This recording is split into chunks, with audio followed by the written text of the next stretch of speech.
हजारीबाग लोकसभा के भाजपा प्रत्याशी मनीष जायसवाल ने प्रत्याशी घोषित होने के बाद बीजेपी के पुराने कार्यकर्ताओं के संग किया पहला प्रेस कॉन्फ्रेंस। हजारीबाग लोकसभा के भाजपा प्रत्याशी मनीष जायसवाल ने प्रत्याशी घोषित होने के बाद अपने सेवा कार्यालय परिसर में बीजेपी के कई पुराने कार्यकर्ताओं के संग पहला प्रेस कॉन्फ्रेंस किया। इसमें उन्होंने कहा कि हजारीबाग की माटी का बेटा हूं, जमीन से जुड़ा हूं। मैंने राजनीति को सेवा का माध्यम बनाकर काम किया है, कभी खुद को नेता नहीं समझा और आगे भी आम जनमानस के साथ ऐसे ही सुलभ, सहज, सरल और शिष्ट बनकर उपलब्धता सुनिश्चित करूंगा। जिन्हें भी जरूरत हो अपने बेटे भाई को आवाज दे। 24 घंटे मेरे दरवाजे उनकी समस्याओं के निपटारे के लिए खुले हैं। उन्होंने कहा कि वह समग्र विकास पर विश्वास रखते हैं। हजारीबाग सदर विधानसभा क्षेत्र की जनता ने जैसे 2 बार प्रतिनिधित्व करने का मुझे मौका दिया, यही अवसर अब उन्हें संसदीय क्षेत्र से मतदाता दें। वो विश्वास दिलाते हैं कि पूरे संसदीय क्षेत्र के अंतर्गत आने वाले सभी 5 विधानसभा क्षेत्र में विकास की धारा बहेगी। जो कहते थे कि कोविड में जरूरतमंदों को भरपेट भोजन कराना, महापर्व छठ व्रत में महाव्रतियों के बीच पूजन साड़ी बांटना, हजारीबाग में बृहत स्तर पर युवाओं के बीच खेल सामग्री और जरूरी संसाधन का वितरण करना, शादी के दौरान जरूरतमंद बहनों के बीच लहंगा बांटने व गरीब व जरूरतमंद 25 जोड़ों की शाही शादी कराने जैसे कार्य से क्या होता है तो उसी का सुखद फलाफल है कि भाजपा के शीर्ष नेतृत्व ने उनकी जनसेवा की भावना देखकर उन पर यकीन जताया और उन्हें हजारीबाग लोकसभा क्षेत्र का उम्मीदवार बनाया। हजारीबाग से प्रमोद खंडेलवाल की रिपोर्ट। देखिए, भारतीय जनता पार्टी का तैयारी 5 वर्ष चलता है। आप ये प्रश्न व्यक्तिगत रूप से हमसे मत पूछिए। मैं भारतीय जनता पार्टी का प्रत्याशी हूँ और भारतीय जनता पार्टी का संगठन ही चुनाव लड़ता है और वो ये संगठन विश्व का सबसे बड़ा संगठन है, विश्व की सबसे बड़ी पार्टी है भारतीय जनता पार्टी और इसके मेंबर्स प्रत्येक बूथ पर सशक्ति से मौजूद हैं।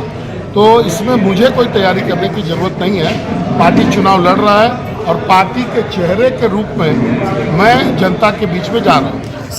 80% से तो ज़्यादा अवगत है।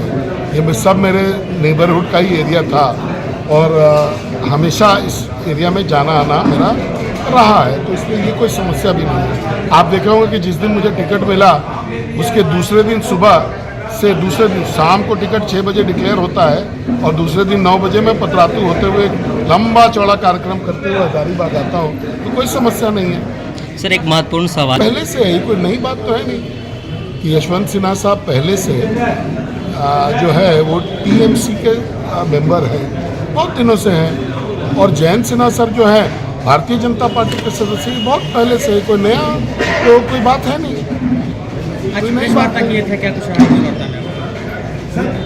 मैंने अब उम्मीदवार बनाए जाने के बाद प्रेस के साथियों से मिलने का एक अवसर भी था और विशेष करके आज प्रेस वार्ता में ये बात मुझे बोलने की ज़रूरत है कि भारतीय जनता पार्टी का तमाम पुराने लोग यहाँ पर केपी शर्मा साहब बैठे हुए हैं, अमूमन पूरा शहर इनको सर के नाम से बुलाता है और हजारीबाग में अगर भारतीय जनता पार्टी की पहचान है और शुरुआती दौर से है तो इन्हीं के चलते, इन्हीं के अध्यक्ष के काल में भारतीय जनता पार्टी ने एक मुकाम हासिल किया था जिसमें बाद के अध्यक्षों ने उसको मेंटेन करने का काम किया।